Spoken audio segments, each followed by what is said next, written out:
নমস্কার, মনের আনন্দ বিজ্ঞান চ্যানেলে আপনাদের সুস্বাগত। আপনারা দেখছেন এক্সপ্লোর সায়েন্স @ডক্টর মিত্র সায়েন্স। এই যে চ্যানেল, এই চ্যানেলের সাহায্যে আপনারা জেনে নিয়েছেন খুব সুন্দর সুন্দর টপিক।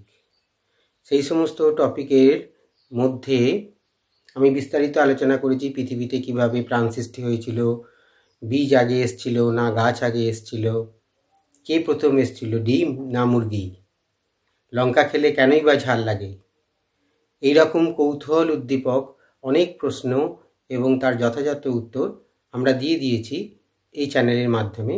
অনেকেই আমার খুদে পড়ুয়া এবং অন্যান্য দর্শকবৃন্দ সব দেখে নিয়েছেন। পৃথিবীতে সবথেকে বেশি জীব সম্বলিত আর্থ্রোপোডা বা সন্ধিপদী পর্বের এই প্রাণীর কামড়ে আমরা হয়ে যাই দিশাহারা। প্রচণ্ড যন্ত্রণার সাথে সাথে কামড়ানো স্থান, হাত, মুখ প্রভৃতি লাল হয়ে যেয়ে ফুলে যেতে থাকে। অ্যালার্জির প্রবণতা থাকলে মারাত্মক আকার নিতে পারে, জ্বর, শ্বাসকষ্ট দেখা দিতে পারে। সেই মৌমাছি অথবা বোলতা কামড়ের কথা বলবো এই ভিডিওতে। কিভাবে ব্যথা থেকে মুক্তি পাওয়া যায় আমাদের হাতের কাছে জিনিস দিয়ে, এক সত্য ঘটনার বিজ্ঞানসম্মত কারণ খোঁজার চেষ্টা করব এই ভিডিওতে। কি থাকে এই মৌমাছি অথবা হুলের বিষে, কেনই বা ফুলে যায়? মৌমাছির মধুর গুণাগুণ সম্বন্ধে আমরা জানলেও মৌমাছি যে হুল, সেই হুলের যে বীজ, সেই বীজ আমাদের বিভিন্ন চিকিৎসা পদ্ধতিতে কাজে লাগে। আমরা জানলে অবাক হয়ে যাব যে অ্যালজাইমার্স, পার্কিনসন ডিজিজ, এমনকি ক্যান্সার নিরাময়ের চিকিৎসাতে এই হুল এর যে বীজ সেটা ব্যবহৃত হয়। বহু আগে, হাজার হাজার বছর আগের চিকিৎসা পদ্ধতিতে এর উল্লেখ আছে। আর্থ্রোপোডা পর্বের ইনসেক্টা ক্লাসের অন্তর্গত হাইমেনেপটেরা বর্গের এই পতঙ্গ মৌমাছি বিজ্ঞানসম্মত নাম হলো এপিস ইন্ডিকা। বোলতার বিজ্ঞানসম্মত নাম হলো ভ্যাসপিউলা ভালগারিস। বিভিন্ন প্রকারের মৌমাছি এবং বোলতা থাকে। মৌমাছি এবং বোলতার শ্রেণীবিভাগ ও খুব জটিল, এবং যেটা আমরা এখানে এই ভিডিওতে আলোচনা করব না। আমাদের মেন লক্ষ্য থাকবে কিভাবে মৌমাছি বা বোলতার হাতের কামড়ের ব্যথা থেকে আমরা মুক্তি পেতে পারি। মৌমাছি সাধারণত একবারই কামড়ায় এবং কামড়ানোর সময় হুলটা তার দেহ থেকে বের হয়ে যায়। বোলতা কিন্তু অনেকবার কামড়াতে পারে। বোলতা মৌমাছির থেকে আরও বেশি অ্যাগ্রেসিভ বা আক্রমণাত্মক। মৌমাছির দেহে প্রচুর রোম থাকে, তাই দেখে বোলতার সঙ্গে পৃথক করা যায়। মৌমাছিকে আমরা ইংরেজিতে বি এবং বোলতা ক্ষেত্রে ওয়াস্পস, হর্নেটস এরকম নামে আমরা অভিভূত করে থাকি। এখন এই বোলতা বা বি অর্থাৎ মৌমাছি, এদের হুলের মধ্যে কি এমন থাকে যেগুলো আমাদের ব্যথার সৃষ্টি করে?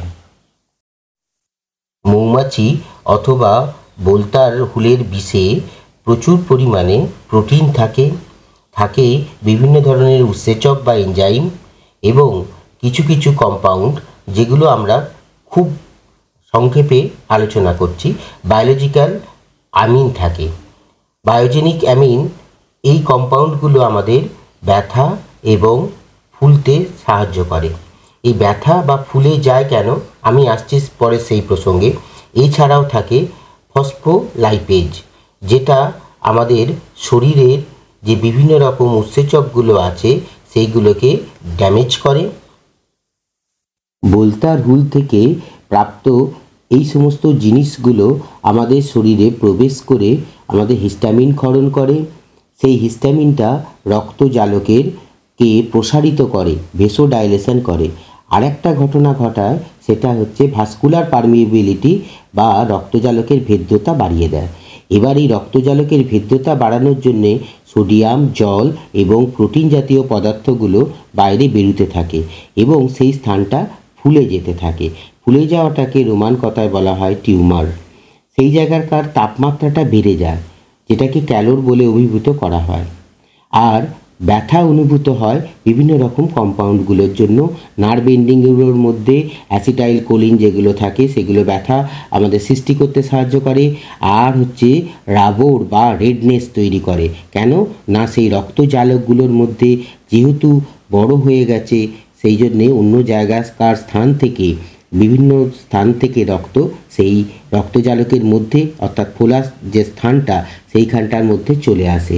রক্তজালক থেকে অন্যান্য স্থানে রক্তজালক থেকে রক্ত চলে আসার জন্য সেই স্থানটা ফুলে যায়, লাল হয়ে যায়, আর তাপমাত্রা বেড়ে যায়, আর আমরা ব্যথা অনুভূত করি।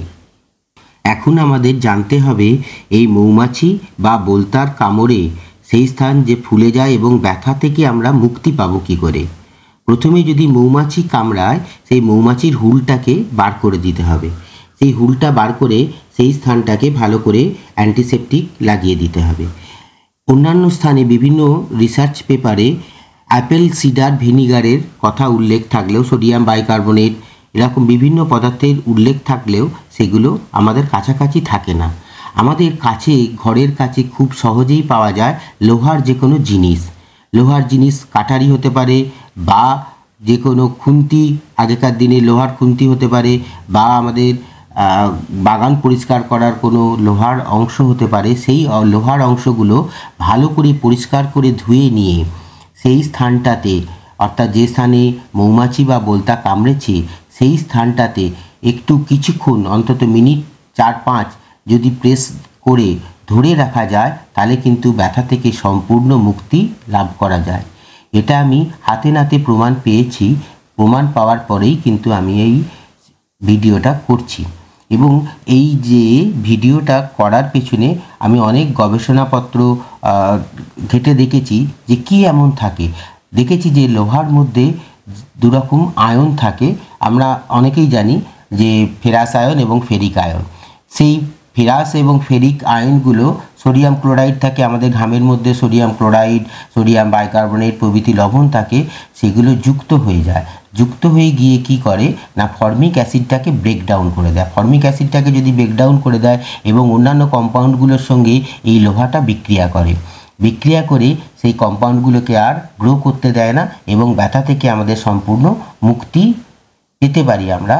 যে ঘটনাটা আমার সাথে হয়েছিল, আমি প্রথমে হয়তো বিশ্বাস করিনি, কিন্তু তারপরে আমি দেখেছি যে না, সত্যি লোহার কোনো জিনিস যদি সেই স্থানে প্রেস করা যায় বা ভালো করে পরিষ্কার করে ধুয়ে নিয়ে সেই স্থানটাতে মিনিট 2-3 যদি চেপে রাখা যায়, তাহলে কিন্তু ব্যথা থেকে সম্পূর্ণ মুক্তি লাভ করতে পারি আমরা। সত্য ঘটনার বৈজ্ঞানিক কারণ বিশ্লেষণ করে আমরা জানলাম কোনো স্থানে মৌমাছি বা বোলতা যদি কামড়ায়, সেই স্থানটা থেকে প্রথমে মৌমাছির হুলটাকে বার করে নিতে হবে। আর বোলতার কামড় হলে সেই স্থানটাকে ভালো করে পরিষ্কার করে নিয়ে কোনো লোহার খণ্ড অংশটা ভালো করে পরিষ্কার করে নিয়ে সেই স্থানে প্রেস করে, অর্থাৎ 2-3 মিনিট চেপে ধরে থাকলেই কিন্তু ব্যথা থেকে সম্পূর্ণভাবে আমরা উপশম পেতে পারি। এই ভিডিওটা আর সত্যতা 100 ভাগ, এবং আমি এই ঘটনাটা আমার জীবনে ঘটেছে, ঘটার পর আমি বৈজ্ঞানিক কারণ বিশ্লেষণ করে কিছুটা উপস্থাপন করার চেষ্টা করলাম। আপনারা এই ভিডিওটা অন্যদের মধ্যে শেয়ার করবেন, যাতে তাদের যদি কোনো সময় ভবিষ্যতে কামড়ায় তার থেকে তারা মুক্তি লাভ করতে পারে। ঘটনার পুনর্নির্মাণ করার জন্য যেখানে বোলতা আমাকে কামড়েছিল সেই স্থানে উপস্থিত হয়েছি সেই জায়গাটাকে দেখানোর জন্যে। আর যেখান থেকে বোলতা কামড়েছিল সেই চাকটা এখন দেখতে না পেলেও এই জায়গাটা থেকেই কিন্তু বোলতা কামড়েছিল, এবং আমি চেষ্টা করছিলাম যদি বোলতা এসে আমাকে কামড়ে দেয় এবং আপনাদের সামনে যদি সেই ঘটনাটার সত্যতা আরও ভালোভাবে উপস্থাপন করা যায় তার জন্যে। কিন্তু দুর্ভাগ্যবশত এখনও কোনো বোলতা কামড়ায়নি। যাই হোক, আপনারা মনে রাখবেন যে যদি কোনো ক্ষেত্রে বোলতা বা মৌমাছি কামড়েও দেয়, তাহলে সেই জায়গাটা ভালো করে পরিষ্কার করে লোহার কোনো জিনিস দিয়ে যদি ভালো করে প্রেস করে ধরে রাখা যায়, অবশ্যই সেটা কাজ হবে এবং আমরা ব্যথা থেকে কিন্তু তৎক্ষণাৎ উপশম পেতে পারবো।